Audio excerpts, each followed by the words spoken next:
Mira nada más, Alejandro Encinas. 1, 2 y 3 hojas llenas de preguntas. Voy a hacer una selección, pero te las voy a entregar al final para que las leas. Por favor. A ver, Magdalena Ontiveros te pregunto, ¿trabajará en serio desde este cargo tan importante en derechos humanos?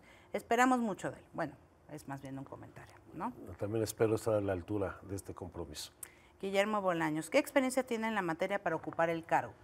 Bueno, en materia de derechos humanos, pues venimos de lejos. Y si algo ha caracterizado la lucha política en la que he participado, es la lucha por las libertades políticas, la libertad de los presos políticos, la lucha Desde el contra la Partido represión. Comunista, el Partido Socialista Hay que Unificado de recordar que yo México. vengo de la proscripción, de la ilegalidad a la lucha electoral y pacífica. Estábamos recordando que tú fuiste suplente de Demetrio Vallejo y así llegaste al Congreso por primera vez. En 1985, en la 53 legislatura. Y vaya que si pues algo tenemos de experiencia en este tema, además de que hemos seguido defendiendo estas causas a lo largo de toda mi vida. Okay. Gabriela Arroyo, ¿por qué aceptar 2 cargos e incumplir uno, el de diputado, casi por el periodo completo? Pues la verdad es que yo aspiraba, bueno, no aspiraba, gané la elección para ser diputado local y mi objetivo era fundamentalmente coadyuvar en la implementación de la Constitución. Pues ya estaba todo planchado para que fueras el presidente, ¿no? Ya estaba todo resuelto, vino una invitación del presidente electo y la verdad es que no solamente es difícil decirle que no al presidente electo después de que durante muchos años, por lo menos 40 años de mi vida, luchamos por ganar la presidencia de la República, pero particularmente en este ámbito, el de la defensa de los derechos humanos frente a la dimensión de la tragedia que vive nuestro país, pues es un reto que bien vale la pena encarar. Muy bien. Alfredo Narváez te hace varias preguntas. ¿Propondrán al Congreso una ley sobre crímenes de odio? En Estados Unidos el FBI es responsable de esta estadística que en México no existe, por ejemplo.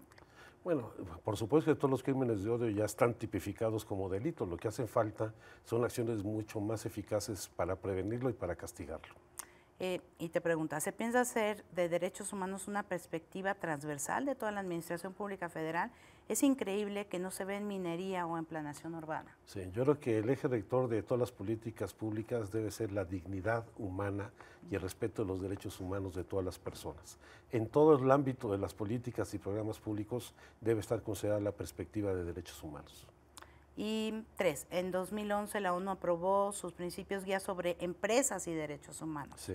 El primer estándar global del tema. México sufre de abuso empresarial en el tema, mineras, etiquetado de alimentos, etcétera. Urge un oficial a cargo para cumplir estos principios. Sí, ya el gobierno actual ha venido trabajando en este tema con algunas organizaciones empresariales en el país. Vamos a retomar este tema y por supuesto hay un asunto de corresponsabilidad en la empresa para garantizar los derechos humanos fundamentales, particularmente en el ámbito laboral, que está muy precarizado en estos momentos. César Flores Mancilla, ¿qué estrategias seguirán para la localización de miles de desaparecidos? ¿Cómo piensan hacer más efectivos el mecanismo de alertas de género, de protección a defensores y periodistas? ¿Y piensan suscribir el convenio 189 de la OIT sobre trabajo doméstico? Por supuesto que sí, hay que recordar que en el caso del artículo 189 lo estuvimos promoviendo en el último periodo de sesiones de la para que lo hiciera este gobierno.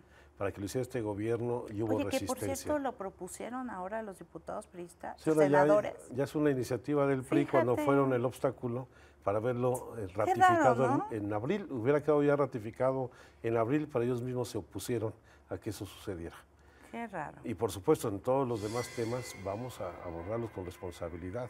En el caso de la Comisión Nacional de Búsqueda, pues tenemos que ir mejorando no solamente los mecanismos de identificación de cada uno de los cadáveres.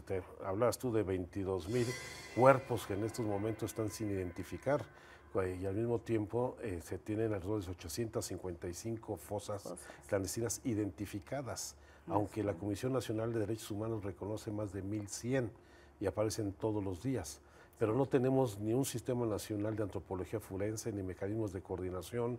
Todo el sistema forense en el país está hecho pedazos y hay que ir a fondo. Vi que te reuniste con Consuelo Morales de CADAC, ¿hablaron del tema? Sí, estuve en Monterrey con ella el viernes de la semana pasada, retomando la experiencia que desde la sociedad civil se ha venido construyendo, incluso en coordinación con la Procuraduría de Justicia del Estado de Nuevo León, que ha sido muy exitoso. De los 1,500 desaparecidos que ellos han venido trabajando, han encontrado a más del 10%, incluso algunos con vida. particularmente mujeres que estaban vinculadas a los problemas de trata de personas, de modo tal de que si hay experiencias exitosas. Y otro tema que tenemos que tener con mucho cuidado es el mecanismo de protección de defensores de derechos humanos y periodistas, donde hay que verlo de manera integral, porque muchos de ellos vienen, por ejemplo, de otros estados a la capital de la República y tienen problemas de vivienda, de continuidad en su relación familiar, de escuelas para los muchachos, y un problema que para mí implica esa corresponsabilidad de las empresas, porque en muchos casos los propietarios de esos medios de comunicación se desentienden de los periodistas. Incluso parece que los boletinan porque los estigmatizan y nadie los contrata. Y yo creo que es un asunto que tenemos que revisar a fondo. Muy bien. Fabiola Tinajero, ¿cuál es la prioridad a atender en el país con respecto a los menos favorecidos? Y lo ligo sobre una pregunta larga de @Neliama, que te pregunta en particular sobre la inclusión de personas con discapacidad en cada edad, niños, adolescentes, jóvenes, adultos, que si habrá variantes en la entrega de apoyos económicos o seguirá igual. López Obrador se comprometió a dar una pensión a personas con discapacidad, pero será como un derecho humano, en fin. Sí, yo creo que en toda la parte del problema de pobreza, el objetivo fundamental es mitigar, revertir la profunda desigualdad que hay en el país y particularmente con los grupos más vulnerables, que están justamente en los adultos mayores, en jóvenes en situación de riesgo, muchos niños que están hasta en condición de calle, en familias divididas, que se han incorporado incluso al circuito delictivo, particularmente en las zonas fronterizas, atender a la población con discapacidad, donde así como sucedió en la Ciudad de México, con apoyos directos a la población de escasos recursos con algún tipo de discapacidad, ahora se extenderá a nivel nacional. Y entendiendo lo que esto no es un asunto asistencialista, es un derecho. Que eso nos preocupa, la verdad. Hay que entender, no todos los programas sociales son definitivos. En caso de la pensión universal para adultos mayores, sí, de eso se pretende, pero muchos de los programas sociales son para ayudar a revertir la situación de marginación y de pobreza, no a mantenerlos, como han sido las políticas focalizadas de los últimos años, o más bien de las últimas décadas, que han llevado a un control corporativo y clientelar de los pobres, que se convirtió en un negocio electoral muy rentable. Y que no salen ni de la pobreza. Sí, cada vez se invierten más recursos contra la pobreza y cada año tenemos más pobres. ¿Por qué?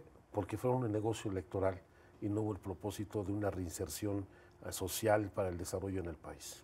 Sí, es que el tema de personas con discapacidad creo que nunca ha sido vista como un tema de derechos humanos. No, se ve una visión asistencialista, como un acto Médica. de buena intención del gobierno. López Obrador les dice discapacitados. Tenemos que ver a la gente, sin lugar a dudas, en las mismas condiciones de igualdad que el resto de la población. Muy bien. Susana Pineda, sobre Ayotzinapa. Si vas a poner en práctica las recomendaciones hechas por los investigadores internacionales, Sin lugar a dudas.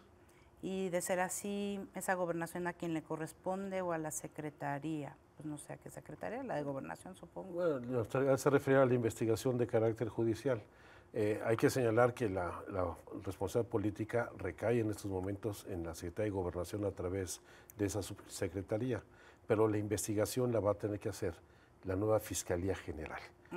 Afortunadamente ya se presentará en las próximas horas. Pues ya se presentó, estamos grabando este programa el lunes, se presentó hoy en la mañana. Ya se presentó, lo cual va a ser muy importante porque ya da certeza a la conformación de la Fiscalía y a su proceso de integración, porque no se trataba solamente de pasar de la figura de procurador a fiscal, sino se necesita un proceso de depuración de las instituciones que están totalmente corroídas.